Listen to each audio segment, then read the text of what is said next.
আসসালামু আলাইকুম। তৃতীয় শ্রেণীর সুপ্রিয় শিক্ষার্থীবৃন্দ, আশা করছি তোমরা সকলে ভালো আছো। গত পর্বে আমরা 35 নম্বর পৃষ্ঠা পর্যন্ত আলোচনা করেছি। এখন তোমাদের 36 নম্বর পৃষ্ঠার যে অঙ্কগুলো রয়েছে এগুলো সবগুলোর আমরা সমাধান করব ধারাবাহিকভাবে। চলো আমরা প্রতিটি প্রশ্ন পড়ে পড়ে তার উত্তরগুলো জানার চেষ্টা করি। 2 নম্বরের যে প্রশ্নটি আছে, হাসান সাহেব বইমেলায় প্রথম দিন 5,620 টাকার এবং দ্বিতীয় দিন 6,385 টাকার বই বিক্রি করেন। দ্বিতীয় দিন তিনি কত টাকার বই বেশি বিক্রি করেন? তাহলে যেটি বড় সংখ্যা সেটি থেকে ছোট সংখ্যা বিয়োগ করলে আমরা পার্থক্য বুঝতে পারবো। চলো আমরা এটা করে দেখি। হাসান সাহেব বইমেলায় দ্বিতীয় দিন বই বিক্রি করেন কত টাকা? 6,385 টাকা এবং প্রথম দিন বিক্রি করেন 5,620 টাকা। সবসময় ছোট সংখ্যাটি নিচে লিখবে। এখন দেখো, বিয়োগ করার পর 5 থেকে 0 গেলে 5 বসে যাবে। 8 থেকে যদি 2 যায় তাহলে আর 6 থাকবে, এখানে 6 হবে। এবং দেখো 3 থেকে 6 যাবে না, তাই 6 থেকে 1 দাঁড় নিয়ে এটাকে 13 করতে হবে। 13 থেকে যদি 6 চলে যায় তাহলে আর 7 থাকবে। এখানে 6 থেকে 1 নেওয়ার ফলে এখানে 5 হয়ে গেছে। 5 থেকে 5 গেলে 0, যা লিখতে হবে না। নাজমা বেগম 1,560 টাকা নিয়ে বাজারে গেলেন। তিনি 975 টাকা খরচ করলেন। তার কাছে কত টাকা অবশিষ্ট রইল? তাহলে বড় সংখ্যা থেকে আমাদের এটি ছোট সংখ্যা বিয়োগ করলে অবশিষ্ট আমরা বের করতে পারবো।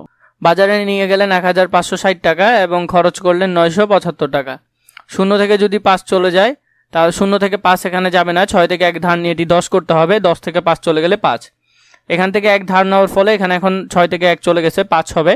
5 থেকে 7 যাবে না, 5 থেকে 1 ধার নিয়ে 15 করতে হবে। 15 থেকে যদি 7 যায় তাহলে আর থাকবে 8। 5 থেকে 1 ধার নেওয়ার ফলে এখানে আর 4 আছে, তাহলে 4 থেকে 9 বিয়োগ যাবে না। 1 ধার নিয়ে এটাকে 14 করতে হবে। 14 থেকে 9 গেলে কত হবে? 5। একটা ধার নেওয়ার ফলে এখানে আর কিছু নেই, তাহলে 0 থাকবে। তাহলে মোট হলো 585 টাকা। উত্তর হলো কত? 585 টাকা।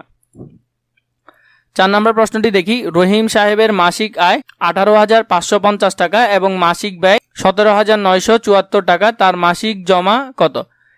বড় সংখ্যা থেকে ছোট সংখ্যা বিয়োগ করলে যে পার্থক্য পাবো সেটাই তার মাসিক জমা। চলো আমরা দেখে নিই। রহিম সাহেবের মাসিক আয় হলো যে 18,550 টাকা এবং মাসিক ব্যয় হলো 17,984 টাকা। 0 থেকে 4 বিয়োগ যাবে না, তাই 5 থেকে 1 ধার নিয়ে এটাকে 10 করতে হবে। 10 থেকে 4 গেলে আর থাকে 6। এরপর দেখো 5 থেকে 1 নেওয়ার ফলে এখানে আর 4 আছে, 4 থেকে 8 যাবে না, তাই 5 থেকে 1 ধার নিয়ে 14 করতে হবে। 14 থেকে যদি 8 যায় তাহলে আর থাকে 6। এখানে 5 থেকে 1 নেওয়ার ফলে এখানে আর 4 আছে, 4 থেকে 9 যাবে না, তাই 1 থেকে ধার নিয়ে এটাকে 14 করতে হবে।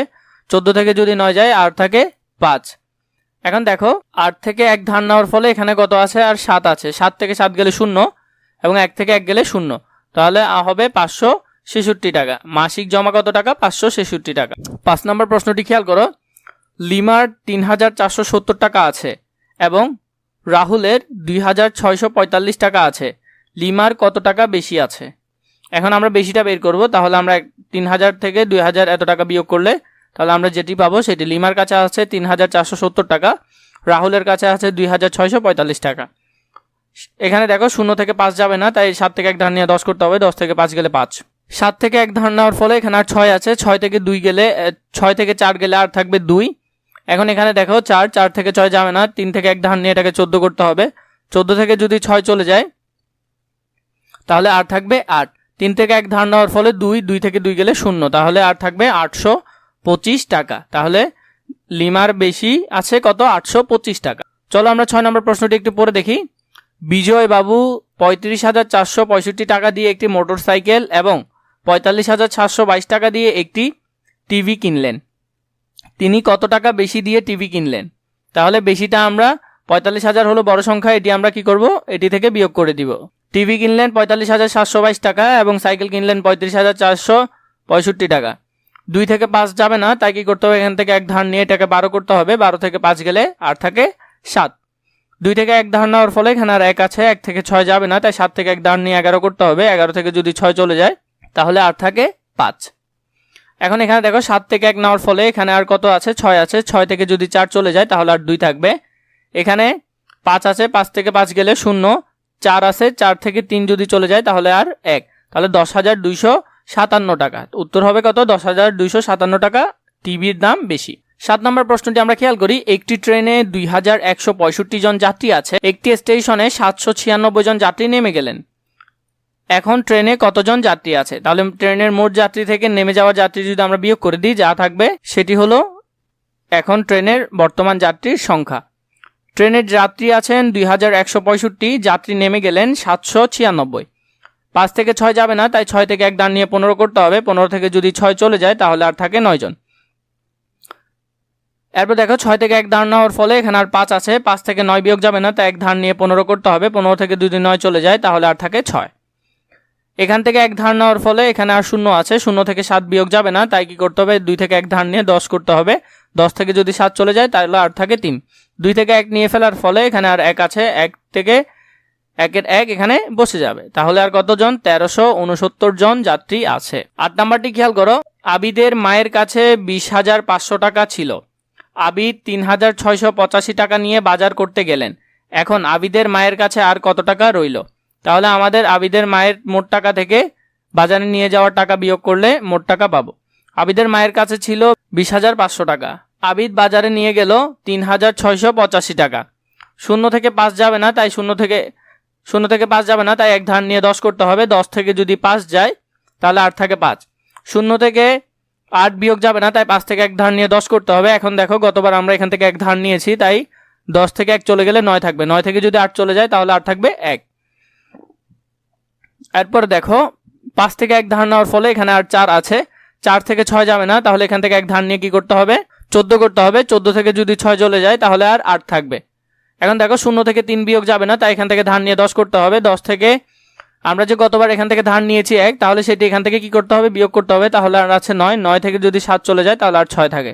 2 থেকে 1 ধার নেওয়ার ফলে এখানে আর 1 আছে। 1-এর 1 বসে যাবে। 16,815 টাকা আর আছে। 9 নম্বরটি খেয়াল করো, নাসিমা বেগম বছরে 1 লক্ষ টাকা আয় করেন এবং 88,755 টাকা ব্যয় করেন। তার বছরে কত টাকা জমা থাকে? তাহলে আমরা যদি মোট টাকা থেকে সেটি বিয়োগ করি তাহলে পেয়ে যাব 1 লাখ টাকা থেকে 88,755 টাকা যদি বিয়োগ করি তাহলে থেকে যাবে। 0 থেকে 5 যাবে না, তাই 1 ধার নিতে হবে। 1 ধার নেওয়ার ফলে 5 বিয়োগ করলে 1 ধার নিলে এখানে 10 হবে। 10 থেকে 5 গেলে আর থাকবে 5। দেখো এখান থেকে 0 থেকে 5 যাবে না, তাই এখান থেকে 1 ধার নিয়ে 10 করতে হবে। এখন দেখো গতবার যে আমরা এখান থেকে ধার নিয়েছি সে একটি বাদ দিতে হবে। তাহলে যদি 1 চলে যায়, 10 থেকে 1 গেলে 9, 9 থেকে 5 গেলে আর থাকে 4। 0 থেকে 7 বিয়োগ যাবে না, তাই আমরা কি করব, পরবর্তী সংখ্যা থেকে ধার নিয়ে 10 করব। এখান থেকে 1 নিলে এটি 10 হবে। 10 থেকে গতবার যে আমরা ধার নিয়েছি সেটি বিয়োগ করলে এখানে আর থাকবে 9। 9 থেকে যদি 7 চলে যায় আর থাকবে 2। এখান থেকে 0 থেকে 8 বিয়োগ যাবে না, তাই 1 ধার নিয়ে 10 করতে হবে। গতবার এখান থেকে ধার নেওয়ার ফলে এটি বিয়োগ করতে হবে। তাহলে আর থাকবে 9। 9 থেকে 8 চলে গেলে আর থাকবে 1। এখানে 0 থেকে 8 বিয়োগ যাবে না, তাই 1 ধার নিয়ে 10 করতে হবে। কিন্তু গতবার যে আমরা এখান থেকে 1 ধার নিয়েছি সেটি বিয়োগ করতে হবে। তাহলে আর 9। 9 থেকে 8 চলে গেলে 1। তাহলে হলো 11,245 টাকা বছরে জমা থাকে। 10 নম্বর প্রশ্নটি দেখো, এখানে আছে 1250, এখানে আছে 960। এই গাণিতিক বাক্যটি দিয়ে একটি গল্প তৈরি করতে বলেছে। প্রথমে দেখো এখানে আছে 0, এখানে আছে 0। 0 থেকে 0 গেলে কি হবে, 0 হবে। এরপর দেখো এখানে আছে 6, এখানে আছে 5। 5 থেকে 6 যাবে না, তাই 2 থেকে 1 নিয়ে 15 করতে হবে। এখন যদি আমরা 15 করি, 15 থেকে যদি 6 চলে যায় তাহলে আরও থাকে 9। এরপর দেখো এখানে আছে 9, এখানে আছে 2। 2 থেকে 9 যাবে না, 1 ধার নিয়ে এটিকে 12 করতে হবে। কিন্তু আমরা যে এখান থেকে ধার নিয়েছি 5-এর জন্য, তখন এখান থেকে 1 চলে যাবে, আর থাকে 11। 11 থেকে 9 গেলে আর থাকে 3, তাহলে 390। এরপর খেয়াল করো, আমরা যদি একটি গল্প তৈরি করি, মিনার কাছে 1250টি মার্বেল ছিল। সে তপুকে 960টি মার্বেল দিয়ে দেয়। এখন মিনার কাছে কয়টি মার্বেল আছে? আমরা এটি লিখতে পারি। এর পরবর্তী কোন কোন পেজের তোমাদের ভিডিও প্রয়োজন আছে তোমরা সেটি আমাকে জানাবে, আমি তোমাদের জন্য তাড়াতাড়ি সেটি রেডি করব।